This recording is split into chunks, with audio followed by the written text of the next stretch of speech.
Hello viewers, সকলে কেমন আছো? আশা করি সকলে ভালো এবং সুস্থ আছো। দেখো, ছায়া প্রকাশনীর পদার্থবিদ্যা ক্লাস 11-এর এই বইটার প্রত্যেক চ্যাপ্টার থেকে যে এমসিকিউ প্রশ্নগুলোর সমাধান আমরা দিচ্ছিলাম, এটা একমাত্রিক গতির পার্ট 2 ভিডিও। এই ভিডিওতে আমরা আলোচনা করব 11 দাগ থেকে 20 দাগ পর্যন্ত এমসিকিউ প্রশ্নগুলো। এই ভিডিওর প্রথম প্রশ্ন, 11 দাগ। স্থির অবস্থা থেকে যাত্রা শুরু করে একটি গাড়ি কিছু সময় ধরে এক্স সমত্বরণে চলল এবং তারপর অই সমমন্দনে চলে স্থির অবস্থায় এলো। যদি মোট টি সময় ধরে গাড়িটি গতিশীল থাকে তবে গাড়িটির সর্বোচ্চ বেগ কত? তো দেখো, এই প্রশ্নটা খুব সহজেই সমাধান করা যায়। তো আমরা ধরলাম যে বস্তুটা প্রথমে স্থির ছিল, তারপরে টি1 সময় ধরে এ ত্বরণে বস্তুটা গতিশীল হয়ে সর্বোচ্চ বেগ ভি লাভ করলো। তারপরে ওয়াই সমমন্দনে, প্রথম এক্স সমত্বরণে চলেছে, তারপরে ওয়াই সমমন্দনে গিয়ে স্থির অবস্থায় পৌঁছানো। তো প্রথম ক্ষেত্রে আমরা জানি ভি সমান ইউ প্লাস এটি। তো অন্তিম বেগ কত? ভি। প্রাথমিক বেগ ইউ কত?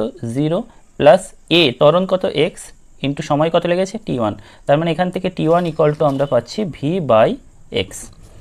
ঠিক একইভাবে যদি এই পার্টটা দেখি, এই পার্টের ক্ষেত্রে প্রাথমিক বেগ ভি, অন্তিম বেগ 0 এবং এখানে হয়েছে মন্দন, আর এখানে সময়টা লেগেছে ধরলাম টি2।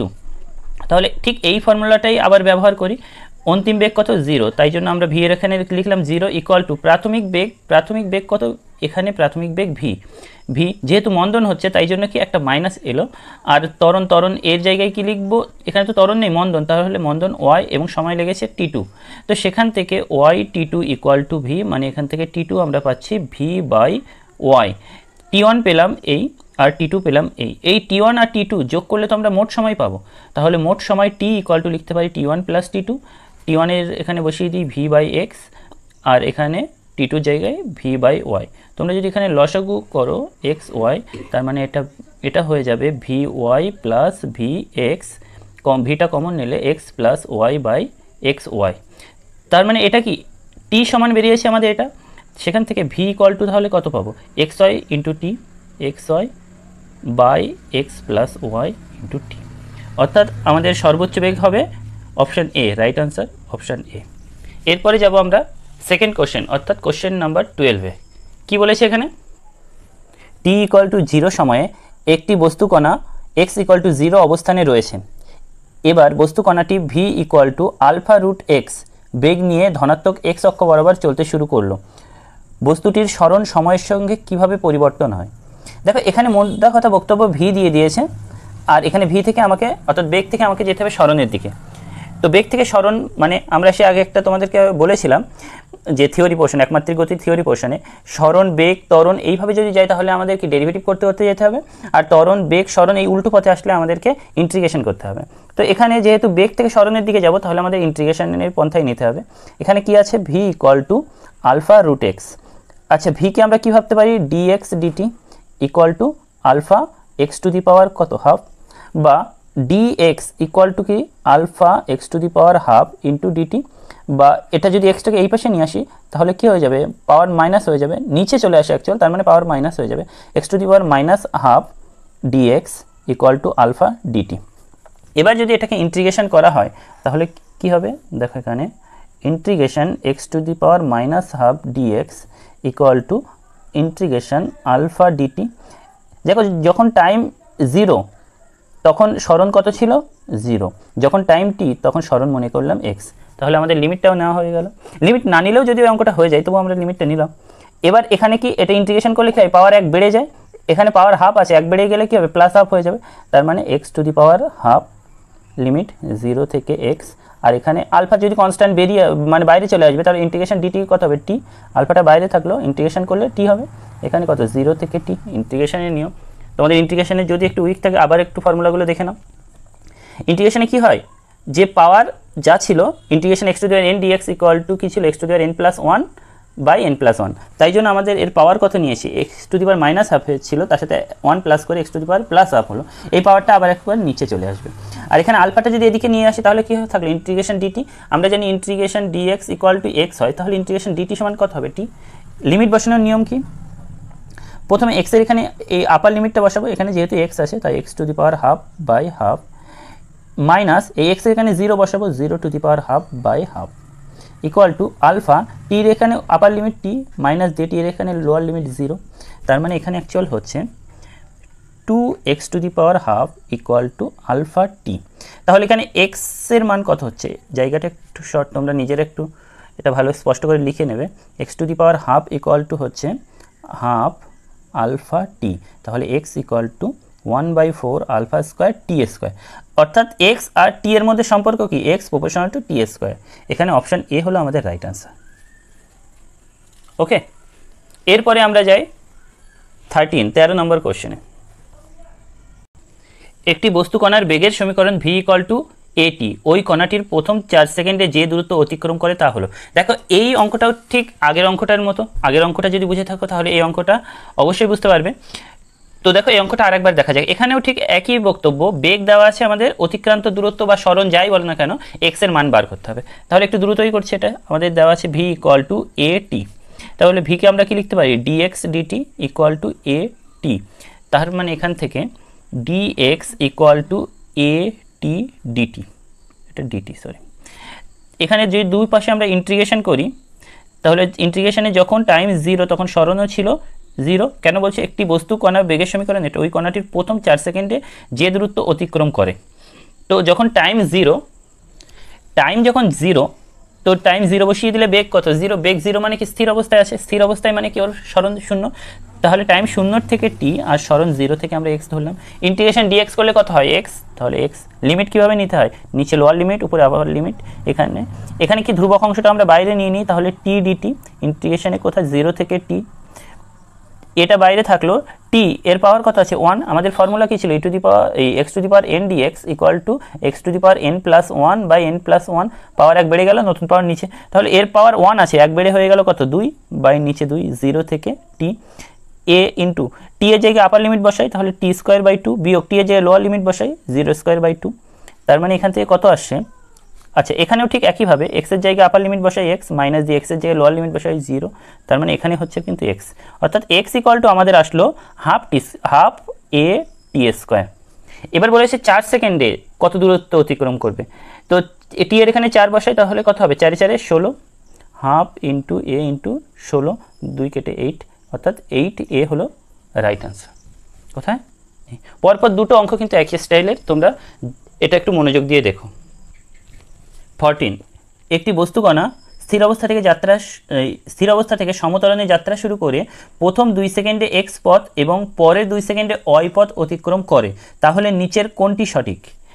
তো বলেছে বস্তুটি প্রথম 2 সেকেন্ডে ও গিয়েছে x পথ আর পরের 2 সেকেন্ডে গিয়েছে y পথ, যাত্রা শুরু করেছে, এখানে বেগ ধরলাম 0, তাহলে x আর y এর মধ্যে সম্পর্ক আমরা এখানে জানি s equal to ut plus half a t square.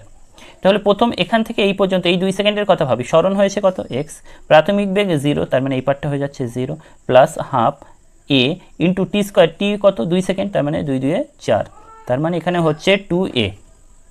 এরপরে কি বলেছে যে পরে 2 সেকেন্ডে ও y পথ গিয়েছে, তাহলে আমরা যদি এখান থেকে এই পর্যন্ত ভাবি, তাহলে টোটাল এই 4 সেকেন্ডে কত পথ গিয়েছে x প্লাস y, তাহলে এই ফর্মুলায় আবার বসিয়ে দিই যে মোট সরণ যদি আমরা x প্লাস y ধরি, তাহলে ut প্রাথমিক বেগ 0, তার মানে এই পার্টটা হয়ে যাচ্ছে 0 plus half a into T square, সময় এই পুরোটা নিয়েছে, তার মানে সময় কত 2 2 4, মানে 4 4 16, এখান থেকে কাটলে কত হচ্ছে 8, অর্থাৎ 8a।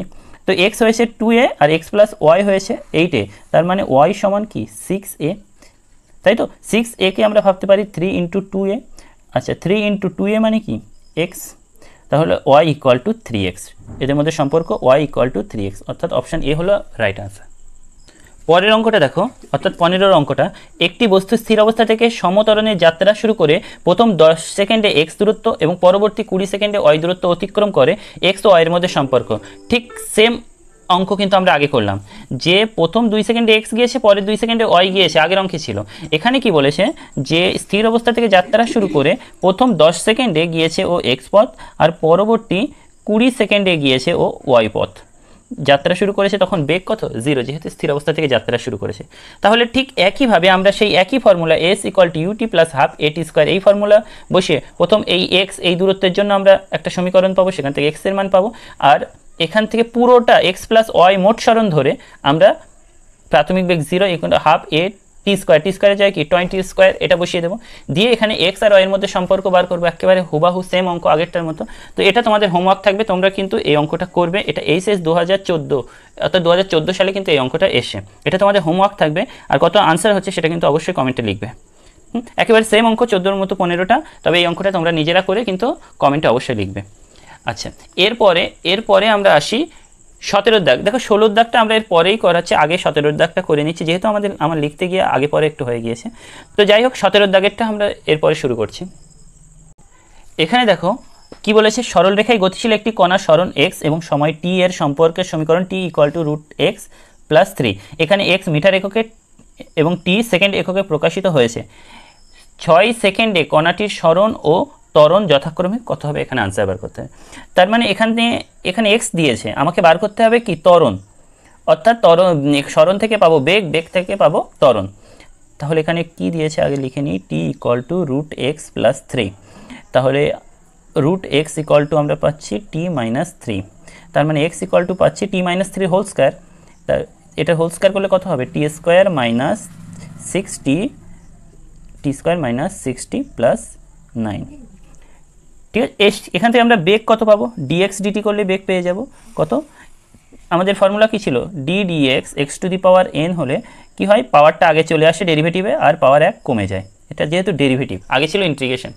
তার মানে এখানে পাওয়ার কত, 2, 2টা সামনে চলে আসলো, পাওয়ার 1 কমে টি হয়ে গেল, মাইনাস যদি এখানে ডেরিভেটিভ করা হয় তাহলে d dt আর 60, তার মানে 6টা বাইরে থাকবে, dt/dt 1 হয়ে যাবে, তাহলে কত আসবে 6, এখানে হলো 6 প্লাস, দেখো এটা তো ধ্রুবকের ডেরিভেটিভ 0 হয়, ওটা লিখলাম না। এরপরে ত্বরণ a ইকুয়াল টু কি জানি, dv/dt, তাহলে d dt অফ 2t - 6, দেখো ঠিক একইভাবে 2টা বাইরে চলে আসবে, তার মানে dt/dt মাইনাস ধ্রুবকের ডেরিভেটিভ তো 0 হয়ে যাবে, তার মানে এখানে হয়ে যাচ্ছে 2, অর্থাৎ ত্বরণ হয়ে যাবে 2, কোথায় আছে, এই ত্বরণ হয়ে যাবে 2, দুটো আছে, তার মানে সরণটা একটু দেখে নিই কী হবে। সরণের রাশিমালা কোথায় ছিল, এখানে কত সময়ে 6 সেকেন্ডে সরণ বার করতে হবে, টির এখানে যদি 6 বসাই, 6 এর স্কোয়ার 36 বিয়োগ 6 × 6, তার মানে আবার 36 বিয়োগ 36, মানে এই পার্টটা হয়ে যাচ্ছে 0 + 9, অর্থাৎ সরণ হয়ে যাচ্ছে 9 আর ত্বরণ হয়ে যাচ্ছে 2, অর্থাৎ ডি হলো রাইট আনসার। ওকে, দেখো তোমরা আগেই মানে 17-র দাগের প্রশ্নটা আগেই তোমরা দেখে নিয়েছো, এবার 16-র দাগের প্রশ্নটা আমরা একটু বাদেই এটা করছি। তো এখানে দেখো বলছে একটি কণা স্থির অবস্থা থেকে যাত্রা শুরু করে সরণের রাশিমালা হলো s = 60² - t³, কত সেকেন্ড সময় পরে ওই কণাটির বেগ পুনরায় শূন্য হবে, অর্থাৎ এখানে সরণ দিয়েছে s = 6t² - t³। তাহলে এখান থেকে বেগ বার করি, v = ds dt, d dt এখানে s এর জায়গায় কত বসাবো, 6t² - t³। তো দেখো ডেরিভেটিভের আমরা বলেছি এখানে যে ফর্মুলাটা ম্যাক্সিমাম ক্ষেত্রে একটা ফর্মুলা ইউজ হচ্ছে, d dt of x⁴n = n x⁻n - 1। এই একটা ফর্মুলা যেহেতু বারবার ব্যবহার হচ্ছে, তো আমি বলবো যে তোমরা একবার ফর্মুলাটা ভালোভাবে মনে করে নাও, 2-10 বার মানে লিখে ফর্মুলাটা মুখস্থ করে নাও। তাহলে এখানে এই বেগটা পেলাম, এখানে ডেরিভেটিভ করতে হবে, তাহলে প্রথমে কি হবে, d dt এখানে কি 6t² - d dt, এখানে t³ আমাদের 6টা ধ্রুবক বাইরে চলে গেল, তাহলে 6 d dt এখানে t² বিয়োগ, দেখো t³ আমাদের কি ছিল, পাওয়ার দেখো আগে চলে এসছে, পাওয়ার 1 কমে গেছে, তার মানে পাওয়ার আগে চলে আসবে t⁻³ আর পাওয়ার 1 কমে গিয়ে হয়ে যাবে কত, স্কোয়ার। আর এখানে ঠিক একইভাবে 2 × পাওয়ার আগে চলে আসলো, পাওয়ার 1 কমে গিয়ে 1 আর লেখার দরকার নেই, -3t², তার মানে 12t - 3t², এটা হলো বেগ। বলছে বেগ কখন আবার শূন্য হবে, তাহলে বেগ ইকুয়াল টু আমরা শূন্য বসিয়ে দিই, তার মানে বেগ শূন্য মানে এই রাশিটাও শূন্য, অর্থাৎ 12t - 3t² = 0, অতএব 3t² = 12t।